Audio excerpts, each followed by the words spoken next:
Assalamualaikum warahmatullahi wabarakatuh. Perkenalkan, nama saya Mailda Elian dari Institut Agama Islam Tasikmalaya, Fakultas Tarbiyah Prodi PAIA. Di sini saya akan membuat video untuk mengenai salah satu tugas mata kuliah Filsafat Pendidikan yang berjudul Pendidikan menurut Ki Hajar Dewantara. Apakah kalian tahu pendidikan menurut Ki Hajar Dewantara itu apa?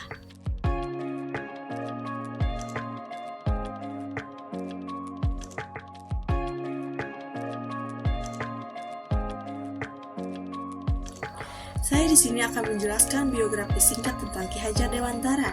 Ki Hajar Dewantara lahir dengan nama Raden Mas Suwandi Suryaningrat. Beliau lahir pada Kamis Legi 2 Mei 1889 di Yogyakarta.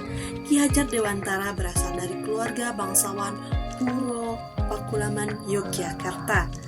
Ayahnya adalah Kanjeng Pangeran Aryo Suryaningrat dan ibunya bernama Raden Ayu Sandia KPA Suryaningrat. Sendiri merupakan anak dari Paku Alam III. Julukan Ki Hajar Dewantara saat masih kecil adalah Den Mas Jemblung atau bisa disebut dengan buncit karena saat bayi perutnya buncit.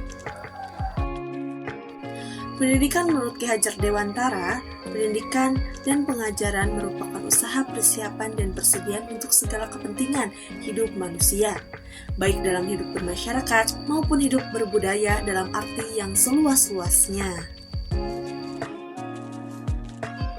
Di sini ada 4 runtunan pendidikan menurut Ki Hajar Dewantara. Yang pertama, Ki Hajar Dewantara peletak dasar pendidikan. Yang kedua, isi pendidikan Ki Hajar Dewantara. Yang ketiga, semboyan dan metode pendidikan Ki Hajar Dewantara. Yang keempat, konsep taman siswa. Di sini saya akan menjelaskan satu persatu. Yang pertama, Ki Hajar Dewantara peletak dasar pendidikan.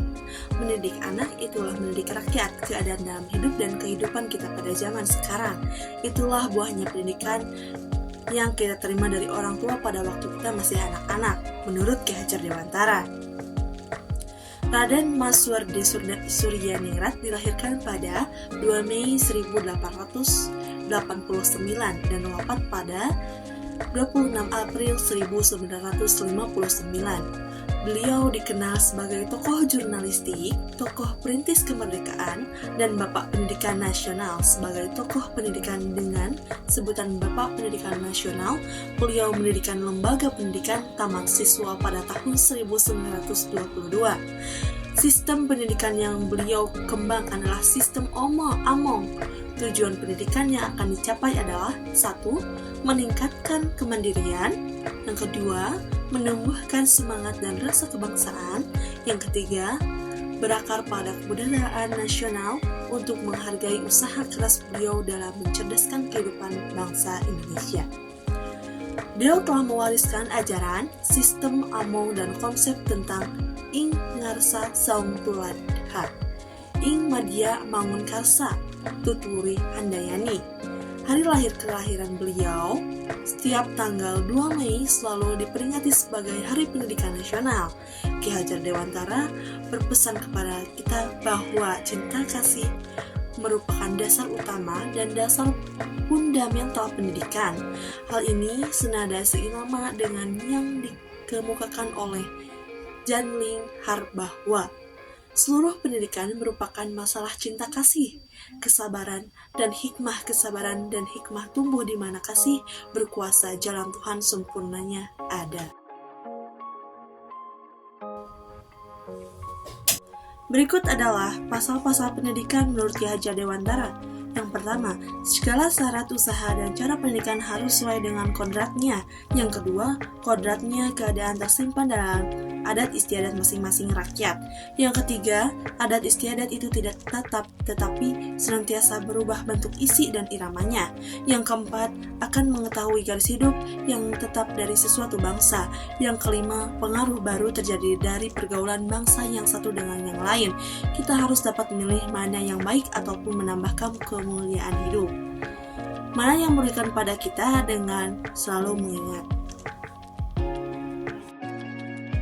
Yang kedua, visi pendidikan Ki Hajar Dewantara. Menurut Ki Hajar Dewantara, pendidikan dan pengajaran adalah daya upaya yang disengaja secara terpadu dalam rangka kemerdekaan, aspek lahiriah dan batinnya manusia.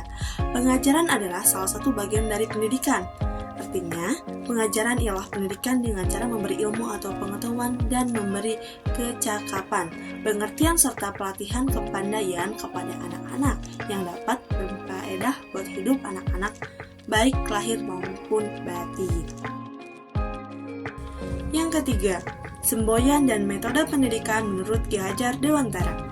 Menurut Ki Hajar Dewantara, metode pendidikan yang cocok dengan karakter dan budaya Indonesia tidak memakai syarat paksaan, karena orang Indonesia adalah orang Timur, bangsa yang hidup dalam khazanah nilai-nilai tradisional berupa kehalusan rasa, hidup dalam kasih sayang, cinta akan kedamaian, persaudaraan, ketertiban, kejujuran, dan sopan dalam tutur, kata, dan tindakan, serta menghargai kesetaraan derajat kemanusiaan dengan sesama.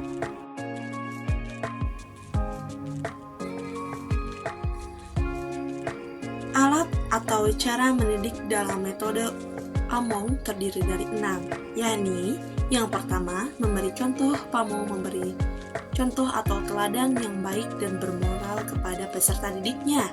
Yang kedua, pembiasaan. Setiap peserta didik dibiasakan untuk melaksanakan kewajiban sebagai pelajar, sebagai anggota komunitas taman siswa, dan sebagai anggota masyarakat secara selaras dengan aturan hidup bersama. Yang ketiga, pengajaran. Guru atau pamong memberikan pengajaran yang menambahkan pengetahuan peserta didik sehingga mereka menjadi generasi yang pintar, cerdas, benar, dan bermoral baik. Yang keempat, perintah paksaan dan hukuman diberikan kepada peserta didik bila dipandang perlu atau manakala peserta didik menyalahgunakan kebebasannya yang dapat berakibatkan membahayakan kehidupannya. Yang keenam, laku atau perilaku berkaitan dengan sikap rendah hati, jujur, dan taat pada aturan yang terekspresi dalam perkataan dan tindakan. Yang keempat, atau yang terakhir, konsep taman siswa. Apakah ada yang tahu konsep taman siswa itu apa? Konsep taman siswa adalah pendidikan beralaskan garis hidup dari bangsanya yang ditunjukkan untuk berkehidupan yang dapat mengangkat derajat negara dan rakyatnya agar dapat bersama dengan lain-lain bangsa untuk kemuliaan segenap manusia di seluruh dunia. Dari rumusan tersebut dapat kita lihat butir-butir yang dikemukakan Ki Hajar Dewantara. Yang pertama, bahwa kebudayaan tidak dapat dipisahkan dari pendidikan, bahkan kebudayaan merupakan alas atau dasar pendidikan. Yang kedua, kebudayaan yang menjadi alat pendidikan haruslah bersifat kebangsaan, yaitu kebudayaan real yang hidup di dalam masyarakat kebangsaan Indonesia. Yang ketiga, pendidikan mempunyai arah yaitu untuk mewujudkan keperluan peri kehidupan. Yang dimaksud peri kehidupan bukan hanya suatu aspek daripada kehidupan manusia, tetapi seluruh kehidupan manusia. Yang keempat, arah tujuan pendidikan ialah untuk mengangkat derajat negara dan rakyat. Pendidikan nasional bukan diarahkan kepada kepentingan pemerintah atau kepentingan suatu golongan yang kaya saja, tetapi untuk kepentingan rakyat yang hormat, yang mempunyai derajat kehidupan yang memadai. Yang kelima, pendidikan yang visioner. Pendidikan nasional tidak terlepas dari upaya untuk kerjasama dengan bangsa-bangsa lain di dunia ini untuk meningkatkan derajat kemanusiaan. Hak asasi manusia dan tanggung jawab bersama merupakan tugas dari pendidikan nasional. Itulah 3 butir-butir yang dikemukakan oleh Ki Hajar Dewantara. Kebudayaan merupakan praktis pendidikan, maka bukan saja seluruh proses pendidikan berjiwakan kebudayaan nasional, tetapi juga seluruh unsur kebudayaan harus diperkenalkan dalam proses pendidikan. Hal ini berarti kesenian, budi pekerti, syarat-syarat agama, atau sastra. Di sini ada terkait foto-foto Ki Hajar Dewantara. Ada taman siswa, ada foto-foto Ki Hajar Dewantara pada waktu itu.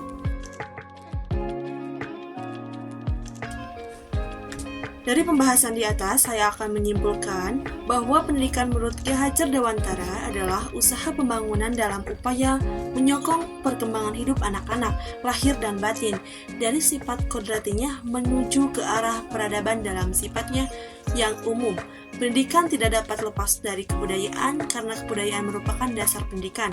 Dalam proses pendidikan perlu adanya kebudayaan dan masyarakat untuk memperoleh proses pendidikan yang benar dapat diraih.